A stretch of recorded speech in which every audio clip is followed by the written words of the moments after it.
Hi, hello.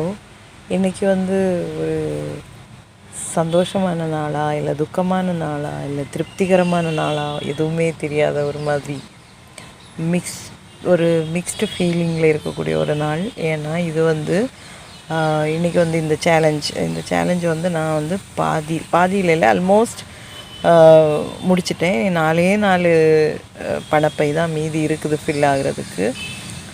அது எனக்கு complete பண்ண முடியாத ஒரு சூழ்நிலையில் நான் இது பிரேக் பண்ணுறேன்.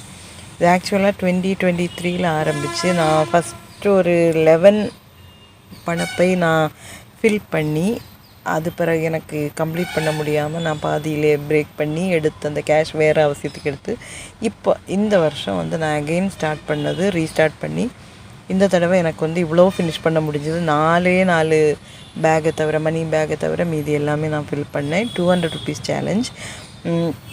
மொத்தம் இதில் 52 பணப்பை இருந்தது. அதில் இப்போ 48 நான் முடிச்சிருக்கேன். ஆனால் இப்போ என்ன பிரச்சனை, இது ஆக்சுவலி நான் வேறு எந்த எக்ஸ்பென்ஸுக்கும் எடுக்கக்கூடாது, டைரெக்டாக போஸ்ட் ஆஃபீஸ் டெபாசிட்டில் போடணும் அப்படின்னு சொல்லிட்டு எங்கள் 3 பேரோட போஸ்ட் ஆஃபீஸ் டெபாசிட்டில் கொஞ்சம் கொஞ்சமாக போடணும் அப்படின்னு நினச்சி செஞ்சது.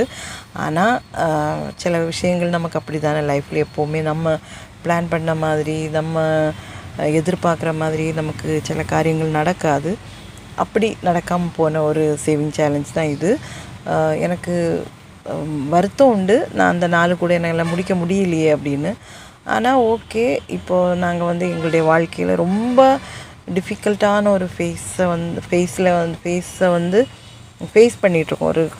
ரொம்ப கஷ்டமான ஒரு கட்டத்தை எதிர்நோக்கி இருக்கனால எதிர்பார்த்துட்டுல அதுக்குள்ளே நாங்கள் நுழைய தொடங்கியிருக்கோம். அதனால் அதுக்குள்ளே சில நல்ல விஷயங்களும் நடக்கும்போது அதுக்கு இந்த சேவிங் சேலஞ்சை நான் பிரேக் பண்ண வேண்டியதாக போச்சு. வீட்டில் பெயிண்டிங் நடந்துகிட்ருக்குது. அப்போது எனக்கு அவங்களுக்கு ஒர்க்கர்ஸ்க்கு சேலரி கொடுக்குறதுக்கு இன்றைக்கி இல்லாதனால தான் நான் இந்த கேஷை எடுக்க வேண்டியதாக போச்சு. இப்போ டோட்டலாக நம்ம பார்த்தோன்னா எவ்வளோ வரும், 10,400 வந்திருக்கும். ஃபுல்லாக கம்ப்ளீட் பண்ணியிருந்தோன்னா, ஃபுல்லாக கம்ப்ளீட் பண்ணாதனால எனக்கு 9,000 எவ்வளோ வந்திருக்கும், 800 என்னமோ, ஆமாம் 9,800 ருபீஸ் வந்திருக்கு. அப்போது இது இன்கம்ப்ளீட் ஆனாலும் இன்னவே எனக்கு நான் ஏற்கனவே சொல்கிற மாதிரி சில விஷயங்கள் நம்ம திட்டமிட்டபடி போகலைனாலும் வேறு சில காரியங்கள் நமக்கு அது பாசிட்டிவாக முடியும். இப்போ இல்லைன்னா நான் இந்த தொகையை நான் கடன் வாங்க வேண்டியது வந்திருக்கும். இது இப்போ கடன் வாங்காமல் ஒரு கடன் போயிருச்சு. சேவ் பண்ணுறதுக்கு இன்னும் நெக்ஸ்ட் ஆப்ஷனில் நம்ம பார்க்க வேண்டியது தான். வருத்தமான விஷயம் தான் இருந்தாலும் நெக்ஸ்ட் ஆப்ஷனில் பார்த்துக்கலாம். அப்போ அது வரைக்கும்